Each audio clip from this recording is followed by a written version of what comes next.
வரான் பாரு. செம்ம காலில் இருக்கான் சார். என்ன சார் பண்றீங்க?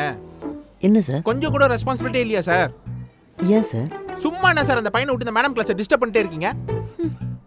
சார் இந்த மேம் கிளாஸ்க்கு வந்துட்டான். ஹோஷோ சார், நான் அவனை ஸ்டாஃப் ரூம் போக சொன்னேன் சார், இங்கே வந்துட்டான். சாரி சார், நான் என் ஸ்டூடெண்ட்டை பார்த்து கரெக்ட் பண்ணிக்கிறேன் சார்.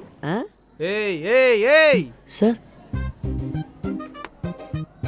சார் சார், நான் உங்களை சின்ன வயசுலேருந்து பார்க்குறேன் சார், நட்டிக்காதீங்க. இனிமேட்டு எந்த பிரச்சனை இருந்தாலும் உங்கள் ஒய்ஃப் கிட்ட ஸ்கூலுக்குள்ள எதுவும் சாரிம்மா சார், இனிமேட்டு எந்த பிரச்சனையாக இருந்தாலும் அந்த மேம் கிட்ட ஸ்கூலுக்குள்ள எதுவும் பண்ணாதீங்க. புரியுதா சார்? சரி சார். உங்கள் வேலையை மட்டும் பாருங்கள் சார், போய் ஒழுங்காக கிளாஸ் எடுங்க. மேம் இனிமேட்டு உங்கள் ஹஸ்பண்ட் சாரி மேடம், இனிமேட்டு இந்த சார் உங்ககிட்ட எந்த பிரச்சனையும் பண்ண மாட்டாரு, அதுக்கு நான் கேரண்டி மேடம். இந்த வீடியோ ஃபுல்லாக பார்க்கணுன்னா கீழே இருக்க லிங்க் கிளிக் பண்ணி பாருங்க.